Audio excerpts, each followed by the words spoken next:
할렐루야, 반갑습니다. 저를 또 아시는 분도 있을 것이고 모르는 분도 있는데 하여튼 여러분들 뵙게 돼서 감사드립니다.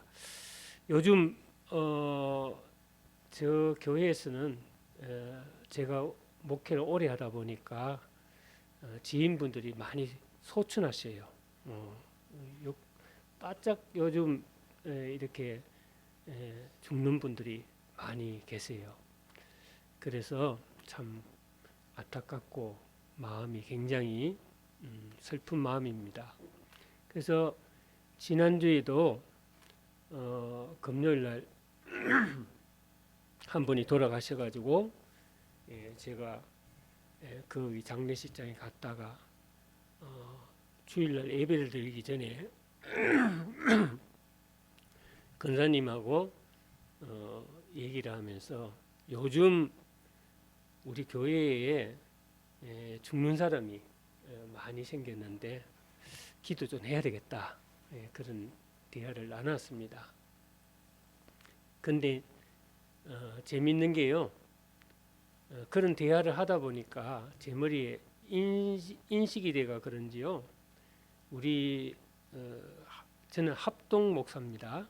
합동, 여기는 이제 우리 시 채널은 거의 통합 목사님들이 많이 계시는데, 저희 합동에서는 축도를 할 때 이제는 우리 주 예수 그리스도의 은혜와 하나님의 지극한 사랑과 성령의 인도하심과 또 축복하심이 성도들 머리 위에 영원히 있을지어다, 이렇게 축도를 하거든요. 그런데 나도 모르게요, 요즘은 우리 성도들이 많이 죽으니까 요즘은 우리 주 예수 그리스도의 은혜와 하나님의 지극한 사랑과 성령의 인도하심이 있을지어다. 그러니까 아차 그랬어요. 한 40년간 제가 목회를 했거든요. 근데 처음으로 요번에 틀렸어, 축도할 때.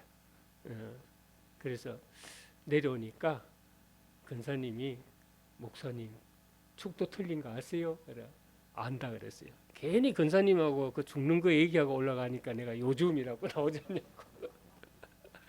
그 무슨 축도를 그렇게 하시던 걸 그렇게 달리 하십니까? 해서 내가 농담조로 이제는 현재형이고 장차 앞으로는 미래형이다, 비전 있는 요즘 새로운 축도다, 이렇게 농담을 한 적이 있습니다. 여러분, 오늘 제목이 어떤 비전을 가지고 있느냐, 이렇게 제가 문답형으로 여러분들한테 제목을 붙였는데요. 진짜 요즘 세월이 너무 빨리 지나가는 것 같아요. 제 입장에서는 제가 목회자로서 이까지 온 것이 40년 걸렸습니다.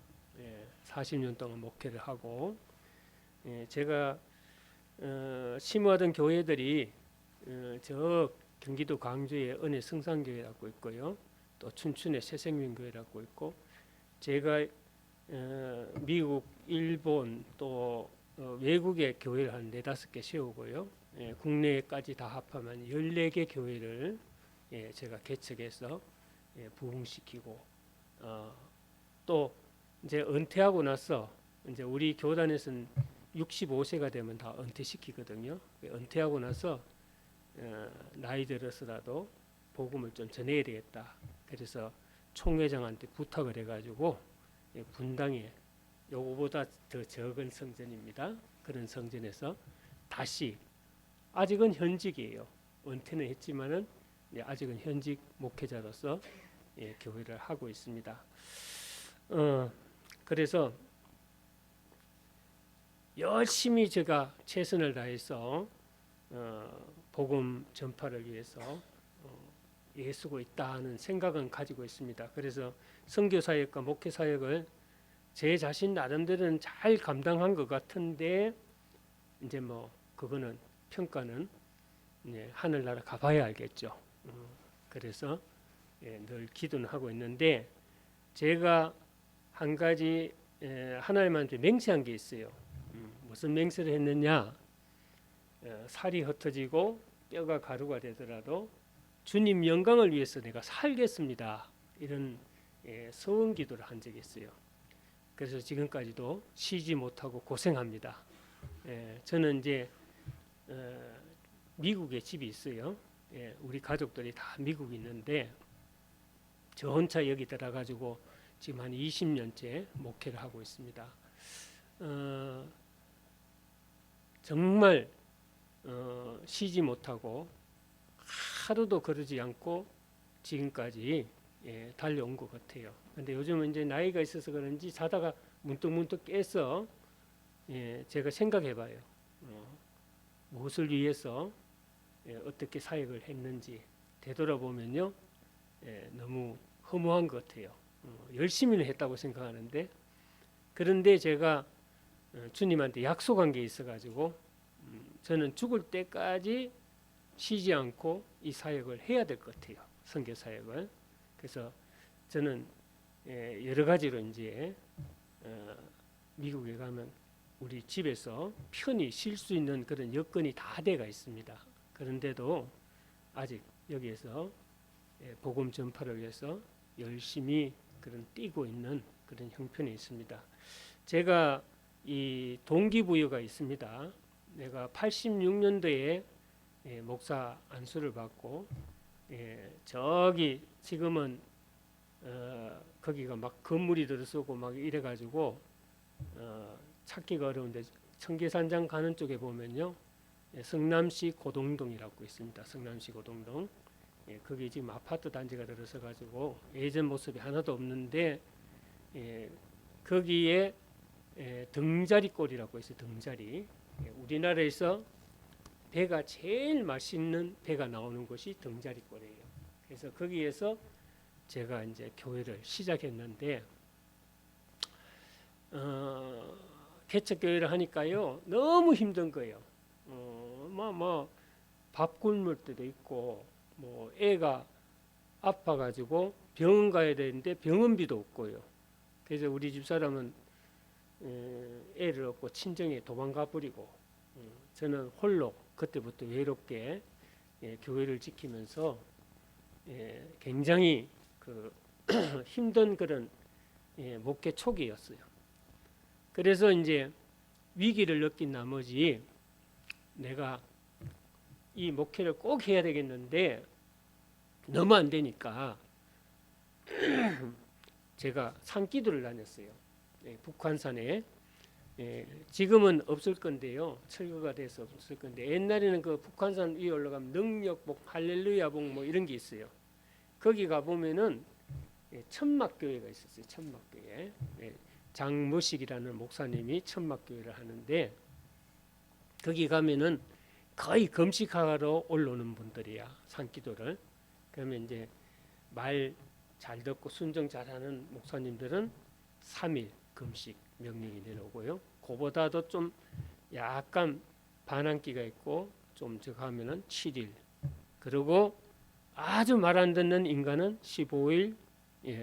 거기에서 이거는 아주 그냥 꼴통이다 하는 거는 40일. 그렇게 금식 기도를 이렇게 명령하시는 목사님이 계셨어. 그래서 저도 이제 거기 가서 산기도를 좀 하고 금식 기도를 해야 됐다 하고 올라갔는데 그 목사님이 예배를 드리고 썩 지나가면서 목사님들 머리에 손을 딱 닦고 7일, 3일, 5일 그러고 막 가는데 나는 이제 한 일주일 나오겠다 내 계산하고 있는데 머리를 숙이고 있는데 딱 오더니 머리통을 탁 때리면서 40일 그러더라고요. 너무 놀래가 심장이 정지되는 줄 알았어요. 그래가지고 목사님 저 40일 못합니다. 금식기도 해본 적도 없고 40일 하면 제가 죽을 거예요. 겁이 나더라고요. 두려웠어요. 저 못합니다. 이랬더니 그 목사님이 야 40일 그거 하나님이 지켜줘야 되는 거야.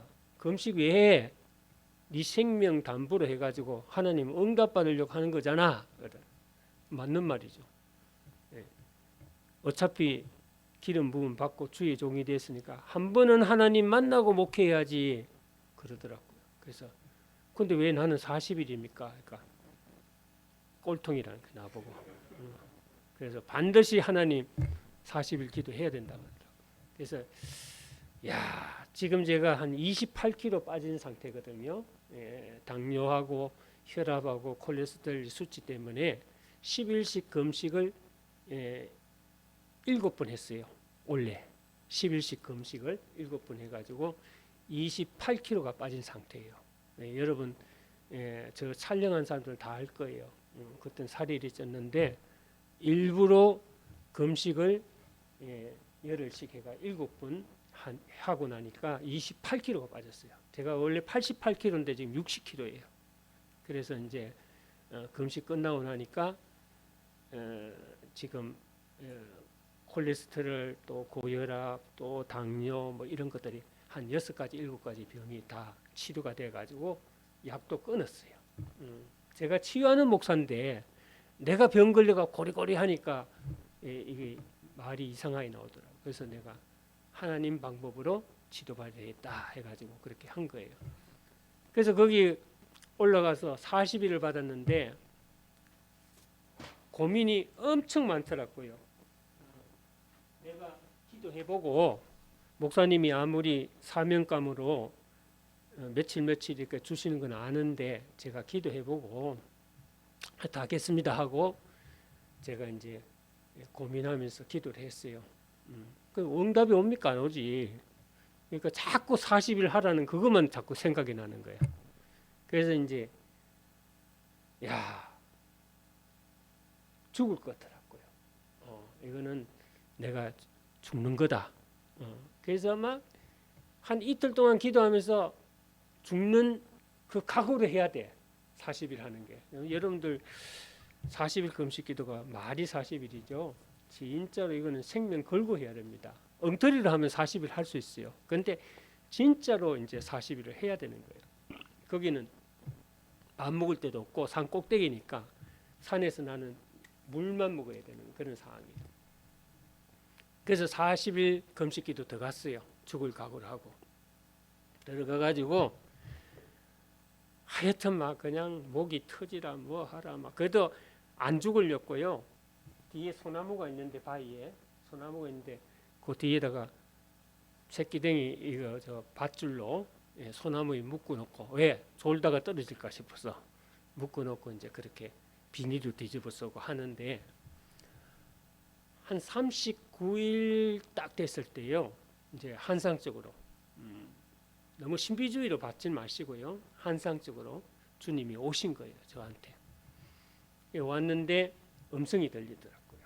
그래서 처음에는 제가 너무 이게 막 굶어서 그런가, 이게 내 착시 역사, 한상적인 그거 아닌가 하는데 분명하게 들리는 거예요. 사랑하는 아들아 그러더라고요. 깜짝 놀랐어요. 예, 내일이면 40일인데 39일째 되는 날. 그래서 너무너무 놀래가지고 제가 보니까 허공에 이 산 꼭대기 사니까 허공에 예수님 모습이 쫙 구름 사이에 비치더라고요. 자, 우리 예수 믿는 사람들은요 바위 밑이나 나무 밑이나 어디 컴컴한 동굴이나 이런 데서 기도하면 안 됩니다. 그러면은 그런 데서는 거의 흑암의 역사가 일어나요. 이제 꼭대기 밝은 데서 사방에 확 트인 데서 해야 돼요. 그러니까 제가 그 꼭대기 산 꼭대기에서 사방에 확 트인 데서 했거든요. 그랬더니 앞에 예수님이 쫙 오셨는데 나보고 하여튼 아주 간결해요. 뭐냐? 내가 할 말이 많았는데 막상 주님이 오시니까 목소리가 들리고 주님이 오시니까 말문이 다 막히고 그냥 40일 굶어 놓으니까 눈물도 안 나. 그냥 통곡만 돼. 이러면서 주님 이러니까 그래 내가 안다 너의 아픔을 안다 그러면서 하시는 말이 네가 나를 사랑하는 그 순간부터 너는 내 십자가니라. 야 그 소리 듣고 기절했어요. 그래서 산에서 내려올 때는 이 기기가 뭐 이렇게 그 어떤 방법이 없으니까 멍석에다가 말아가지고 지게에다가 지고 내려옵니다. 그게 지게에 지고 목사님 밑에서 일하는 안수지사님 계신데 살까마에도 지고 올라가고 또 부식도 가져가고 이런 분이 나를 멍석에 말아가지고 지게에 지고 내려왔는데 제가 병원에 한 3개월 정도 제가 입원했어요. 위장 다 세척하고 입원했는데 병원에서 아무리 생각해도 너무 억울하고 너무 서럽더라고요. 왜 나는 주님을 위해서 생명 바쳐서 일을 하는데 왜 주님은 네가 나를 사랑하는 그 순간부터 또 나의 십자가라 하는 소리를 듣고 가슴이 막 아픈 거예요. 그런데 병원에 있으면서 제가 생각해 보니까 진짜 그렇더라고요. 왜 맨날 자동차 할부값 주세요, 교회 임대료 주세요, 전기세 주세요, 뭐 주세요, 애 등록금 주세요. 그러니까 예수님한테는 내가 십자가야. 예수님 영광을 위해서 예수님 구원 사역에 동참해서 예수님을 돕는 사역자가 아니고 예수님을 힘들게 하는, 나는 응답을 그거 받았어요. 너는 내 십자가 아니라 그것만 남아 있는 거예요. 지금까지도 생생하게. 그래서 제가 기도한 게 뭐냐?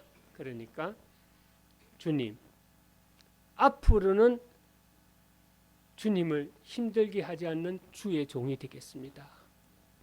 흠도 티도 없이 주님만을 위해서 제가 뼈가 가루가 되고 살이 흩어지는 한이 있더라도 주님을 위해서 살겠습니다.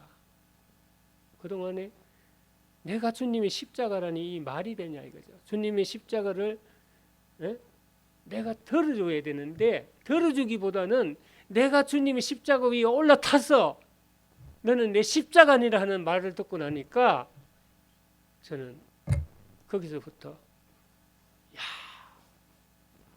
이렇게 내가 살아서는 안 되겠구나 하는, 이렇게 목회해서는 안 되겠구나 하는 생각이 들면서 그때 고린도후서 5장 17절 말씀이 저한테 와닿았어요. 이제는 새로운 피조물이니 이전의 것은 지나갔으니 보라 새 것이 되었도다.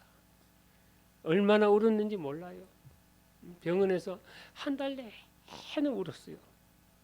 나는 너무 주님을 사랑하는데 주님은 나를 네가 사랑하는 그 순간부터 내 십자가라 그러니까 나는 정말 쓸모없는 인간이구나 하고 처음엔 자책감을 하고 막 주님한테 원망불평했는데 가만히 생각해 보니까 정말로 그런 삶을, 그런 목회를 하고 있었던 거예요.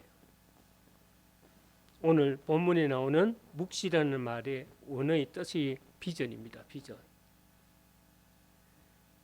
즉 비전이 없으면 백성이 방자히 행한다. 여기서 방자라는 것은 뭡니까? 어려워하거나 상가는 것이 없이 제멋대로 건방지게 구는 태도를 말해요. 경거망동한다. 여러분들 전부 방송 선교사님이시고 목회자 못지않게 여러분들이 다 사명자입니다. 전에 제가 CT에서 직원 예배도 가가지고 제가 그런 설교를 한 적이 있는데 여러분은 정말 저처럼 주를 위해서 뭔가 마음을 일심으로 바쳐야 될 그런 사명자다. 그런데 우리는 그렇지 못하거든요. 생존 경쟁 속에서 여러분들이 사역자이면서도 또 회사에 다니는 직장을 가지고 있는 여러분들이다 보니까 비전 많겠죠. 여기서 서로 경쟁하고 또 내가 높이 올라가야 되고 여러 가지 있을 겁니다. 그런데 비전을 문자적으로 해석하면 인간의 눈으로 볼 수 없는 것을 마음으로 읽고 보는 통찰력 내지 상상이라고 할 수 있어요. 그러니까 이 비전의 묵시라는 것이 비전의 원어입니다. 원어. 예. 그렇기 때문에 저는 이 묵시가 없으면 백성이 방자에 행한다. 꿈이 없고 앞으로 나아가야 될 비전이 없고 목적이 없으면, 목표가 없으면은 사람이 갈팡질팡하게 돼요. 저는 그 삼각산, 북한 산에 올라가서 그 예수님 만나고 내려와서는 새로운 마음으로 도전을 했는데 그때부터 지금까지 실패가 없었어요. 40년 동안. 그 비전을 가지고 하는 것마다 다 이루어졌어요. 그래서 저는 17개국을 선교를 다니고, 예, 해외에서도 선교 사역을 잘 감당하고, 예, 교회도 다 14개 다, 예, 다 이렇게 부흥시켰어요. 우리 교회, 예, 안수지사님도 와가 있지만 다 다니면서 봤잖아요. 일본에도 교회를 하나 세웠고요. 미국에도 교회를 하나 세웠고, 가는 곳마다 교회를 세웠어요. 그래서 우리 교단에서는 제가 선교 대상을 받은 첫 번째 목사입니다. 선교 대상을 받은. 그렇게 이루어질 수 있었던 건 뭐냐 하면은 내게는 내가 가지지 못하는 하나님의 비전이 있었기 때문입니다. 비전이 있었기 때문에. 그 여러분들은 어떤 비전이 있느냐 이거죠. 제가 예전에 그 분당에요. 코리아 디자인 센터라고 했어요. 코리아 디자인 센터. 거기서 제가 이제 믿음의 가정 세우기 운동이라 해가지고 젊은 남녀 20대에서 30대 그 남녀들을 한 몇백 명 모아서 예비 부부 그 강의를 했어요. 그러면서 거기서 한 100상이 넘는 젊은 남녀들이 믿음의 가정이 생겼어요. 서로 결혼을 하게 만들어서. 그래서 지금도 그때 결혼한 친구들이요. 목사님 그거 다시 해야 됩니다. 그거 하셔야 우리 젊은 애들이 길이 생기고 또 요즘 아기를 많이 못 낳는데 아기도 놓고 그렇게 좋은 일을 하셔야 됩니다. 꼭 목표만 하는 게 아닙니다. 그거 좀 하십시오. 이런 얘기를 많이 해요. 그때 제가 항상 하는 얘기가 뭐냐면은 같이 이렇게 앉아서 이제 설교 듣고 그냥 삥 둘러 앉아서 차 한 잔 마시고 무슨 음료수 마시면서 서로 얘기하고 자기 소개하고 이러면서 이제 그 프로그램이 예짝입니다. 예짝. 예수님 짝. 예짝. 그래서 예짝이라는 프로그램을 가지고 제가 그걸 힌트를 어디서 얻었냐면 SBS에서 짝이라는 프로그램이 있어요. 그걸 보고 우리 믿음의 가정 세워야 됐다고 예짝을 해가지고 거기서 이제 많은 120상 되는 젊은 남녀들이 거기서 만나서 결혼을 하고 믿음의 가정을 이루어 나간 거예요. 그때 제가 젊은 친구들한테 한 얘기가 뭐냐 하면은 비전이 있는 사람을 우선적으로 선택하라. 그래서 비전이 있는 사람. 자, 우리가 아주 괜찮은 친구들 보면 저 친구는 장래가 참 촉망한 애야, 응? 비전이 있는 애야 이렇게 얘기하지 않습니까? 그러니까 딴 거 보지 마라. 뭐 학력, 거기가 보면은 학력 또 뭐 직업이 뭐냐, 가지고 있는 배경 그리고 뭐 여러 가지를 보는데 그거는요 액세서리에 불과해요. 그 사람이 어떤 비전을 가지고 있는가 그게 중요해요. 어떤 비전을 가지고 앞으로 결혼 생활을 할 것인가, 어떻게 내 가정을 책임질 것인가 그걸 이제 중요하게 이제 포인트를 줘가지고 했는데 정말 많은 그 젊은 청년들이 가정을 이룬 거예요. 여러분 반면에요 이런 의미에서 비전이 없는 사람은 뭐 한다고요? 오늘 본 말씀에 방자해진다. 경공만등하고 비전이 없는 사람이면 시선이 눈앞에만 국한되어 있는 사람이고 그리고 눈앞에 작은 이득이나 유혹에 대한 집착에서 벗어나지 못하고 그 유혹이 손짓하는 대로 따라가는 사람을 우리가 방자히 행하게 된다는 얘기를 합니다. 자, 자신의 마음을 내키는 대로 하루하루를 살아가는 인생 그런 인생은요 별 볼이 없어요. 그러니까 여러분들이 사람을 만나더라도요 장래가 촉망한 사람, 비전이 있는 사람, 앞으로 미래가 있는 사람, 이걸 알아야 돼요. 이걸. 예? 바둑에 보면요 고수, 하수가 있습니다. 고수는 뭡니까? 멀리 봅니다. 지금 바둑을 두고 있는데 두수, 세수 앞을 보고, 하수는요 눈앞에 것만 보고 그것만 보고 따라 움직입니다. 그럼 나중에 가보면 누가 이기느냐? 고수가 이기는 거예요. 그걸 고수라 그래요. 고수는 몇 수 앞을 보는 사람이고, 눈앞에 있는 것만 보고 국한돼서 거기에서 막 날뛰는 사람들은 절대로 꿈이 없는 사람이에요. 영국의 대처 수상이 이렇게 얘기했어요. 비전은 실현 가능한 결과를 수반하는 데 비해서 꿈은 꿈으로 끝나버리는 것이 양자의 차이다 그랬습니다. 제가 1990년도에 미국 로스앤젤레스 윌스 육가에 있는 이민교회를 개척했어요. 그래서 2000년까지 하다가 여기 나와서 저기 현대백화점 앞에 코엑스죠. 코엑스 앞에다가 540평짜리 성전을 제가 여기 나와서 다시 개척해가지고 머물게 됐습니다. 그런데 그때 인민교회를 할 때는요, 오는 친구들이 다 젊은 애들이에요. 공부하러 오는 애들이에요. 박사학위 따기 위해서, 또 뭐 하기 위해서. 근데 얘들이요 성경을 달달 외웁니다. 저보다 더 실력이 좋아요. 머리가 좋으니까. 나는 한참 성경을 찾아야 되는데 그 친구들은 뭐 하면 줄줄 외워요. 다 알아요.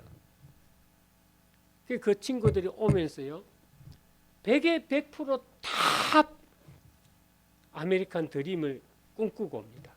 근데 이루는 애들이 별로 없어요. 네. 그래서 제가 10년 동안 목회하면서 쭉 살펴보니까요 한두 명만 아메리칸 드림을 이루는 거예요. 그러니까 여러분들이 여기서 우리가 꿈을 갖고 있는 것을 꿈깨 그러잖아요. 꿈깨. 아메리칸 비전이라고 말하는 사람은 아무도 없습니다. 그걸 가르쳐가지고. 꿈꾸는 사람을 가지고요. 나는 꿈이 뭐야? 나는 앞으로 이렇게 할 거야. 저렇게 할 거야.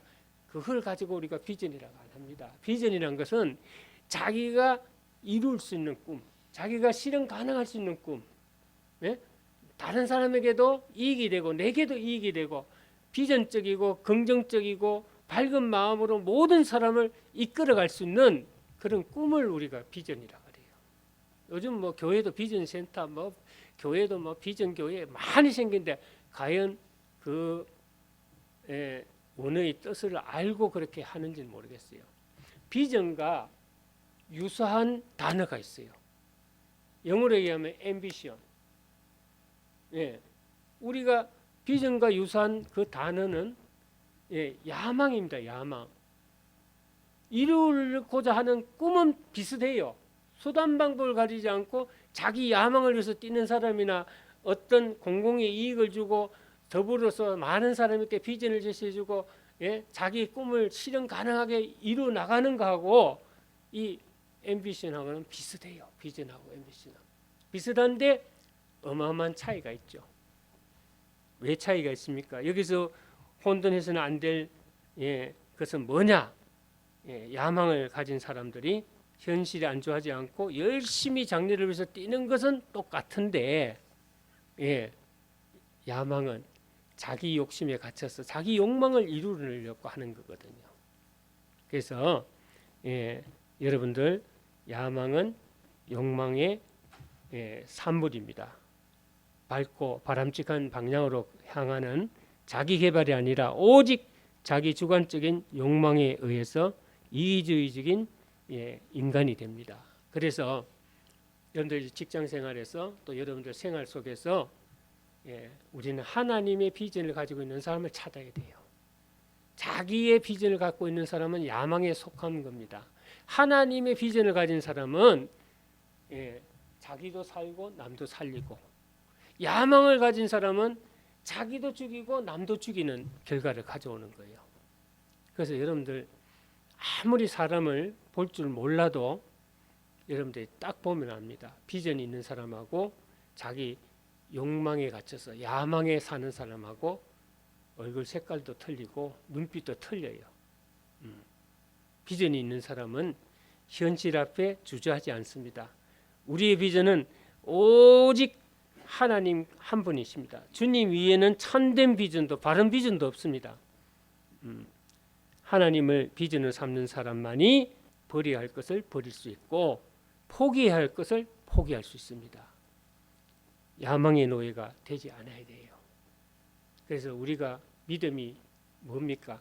갈라디아서 2장 20절 보면 이제는 내가 산 것이 아니요 오직 내 안에 누가 사신 것이라고요? 그리스도께서 사시는 것이라. 이제 내가 육체 가운데 사는 것은 나를 사랑하사 나를 위하여 자기 자신을 버리신 하나님의 아들을 믿는 믿음 안에서 사는 것이다. 이렇게 얘기했습니다. 그래서 여러분들이 이제는 결론적으로 말하겠습니다. 하나님을 비전으로 삼는 사람은 미래의 시선을 두고 있지만 지금 자신 앞에 주어진 일 역시 하나님께서 주신 일이기 때문에 사명감을 가지고 맡긴 일을 이루어 나가기 위해서 매일매일 삶의 최선을 다하고 현실을 회피하지 않고 무책임한 그런 피한주의로 회피하려는 망상이나 욕심에 갇히지 않는다는 거예요. 그래서 내가 맡은 일이 작아 보이고 하찮은 일이라도 그 일을 주신 하나님을 위해서 충성을 중단하지 않고 그와 같은 과정을 거치는 동안에 나도 모르게 하나님이 계획하시고 뜻하시는 바대로 하나님의 비전이 자신의 삶을 통해서 나타나기를 바라는 기도와 여러분들이 행동이 나타나야 된다. 이겁니다. 그래서 여러분들이 아유 뭐 CT에서도 마찬가지예요. 이 우리 방송 선교를 해야 되는데 많은 후원이 들어와서 여러분들이 막 그냥 일반 MBC나 KBS나 SBS처럼 막 그런 월급을 받고 대우를 받고 가면 인정받으면 여러분들 막 너무 좋죠. 근데 이 열악합니다. 다들 제가 거기에서도 직원들 상담을 많이 해줬는데요. 다들 힘들어해요. 그래서 내가 하는 말이 절대로 이 하나님의 뜻이 이루어지기까지 방송 선교가 잘 부흥될 때까지 등불 역할을 해라. 빛의 역할을 해라. 떠나지 마라. 자꾸 옮기려고 하지 마라. 합력하여 서로 선을 이루라 그랬어요. 그래서 여러분들 힘들고 어렵지만은 이 일도 하나님이 내게 맡겨주신 사명이라고 생각하시고 여러분들이 최선을 다하는 그런 삶을 살아가시길 주의 이름으로 축원합니다.